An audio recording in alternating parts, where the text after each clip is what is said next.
Perbandingan praktek akuntansi secara internasional. Di era globalisasi yang sangat cepat, dengan kemajuan teknologi dan aktivitas pasar modal pun dituntut untuk setara dalam memberi informasi yang berguna bagi pihak internal dan eksternal. Tujuan dari akuntansi menyediakan informasi digunakan untuk pengambilan keputusan atau membuat keputusan ekonomi. Globalisasi bisnis terlihat dari perdagangan bebas antar negara yang mengakibatkan munculnya banyak perusahaan multifungsional konvergensi dalam standar akuntansi dalam konteks standar internasional. Anglo-Saxon Amerika Serikat. Akuntansi di Amerika Serikat diatur oleh Badan Sektor Swasta hingga tahun 2002. Institut Amerika untuk Akuntan Publik bersertifikat. Regulasi dan penegakan aturan akuntansi. Prinsip-prinsip akuntansi yang diterima secara umum terdiri dari seluruh standar, aturan, dan regulasi keuangan yang harus diperhatikan ketika menyusun laporan keuangan. Laporan keuangan. Laporan keuangan yang semestinya dibuat oleh perusahaan Amerika Serikat meliputi 1. Laporan manajemen, 2. Laporan auditor independen, 3. Laporan keuangan utama, 4. Diskusi manajemen dan analisis atas hasil informasi, operasi dan kondisi keuangan, 5. Pengungkapan atas kebijakan akuntansi dengan pengaruh paling penting terhadap laporan keuangan, 6. Catatan atas laporan keuangan, 7. Perbandingan data keuangan tertentu selama 5 tahun atau 10 tahun, 8. Data kuartal terpilih. Laporan keuangan konsolidasi bersifat wajib dan laporan keuangan Amerika Serikat yang diterbitkan biasanya tidak hanya memuat laporan induk perusahaan saja. Aturan konsolidasi mengharuskan seluruh anak perusahaan yang dikendalikan harus dikonsolidasi secara penuh.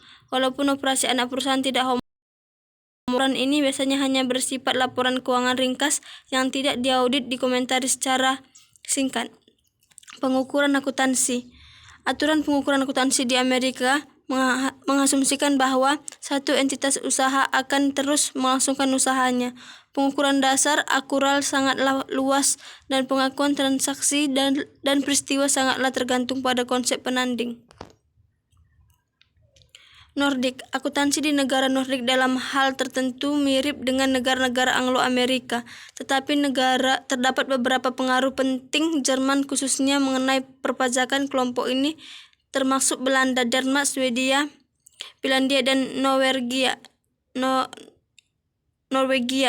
Akuntansi Nordik menjadi kurang konservatif dan lebih transparan daripada Jerman dan beberapa negara Latin, tetapi tidak sebanyak di kelompok negara-negara Anglo-Amerika. Belanda sangat terkenal dengan pendekatan ekonomi bisnis akuntansi. Di Belanda mirip dengan beberapa negara Inggris dan Anglo-Amerika. Hukum perusahaan dan profesi akuntan merupakan pengaruh yang besar, dan meskipun jumlah perusahaan yang terdaftar di Bursa Efek relatif sedikit, tetapi lebih dari tradisi kepemilikan umum dan saham pandangan bisnis internasional daripada di negara Eropa lainnya. Regulasi dan penegak aturan akuntansi. Regulasi di Belanda tetap liberal sehingga tahun 1970 ketika Undang-Undang Laporan Keuangan Tahunan diberlakukan. Undang-Undang tahun 1970 memperkenalkan audit wajib. Undang-undang tersebut juga mendorong pembentukan kelompok studi akuntansi 3 pihak.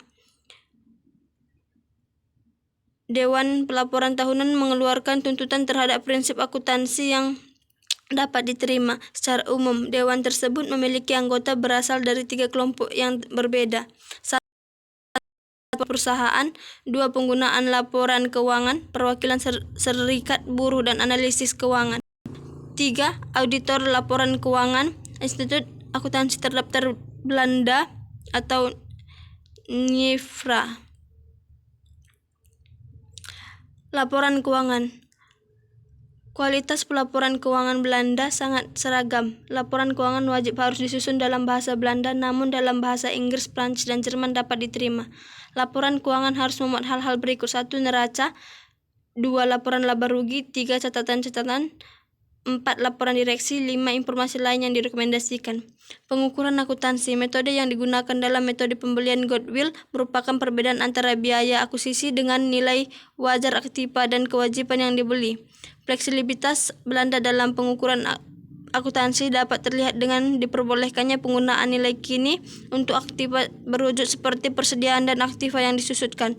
Oleh perusahaan-perusahaan Belanda memiliki fleksibilitas dalam menerapkan aturan pengukuran, dapat diduga bahwa terdapat kesempatan untuk melakukan pemerataan laba. 3. Asia.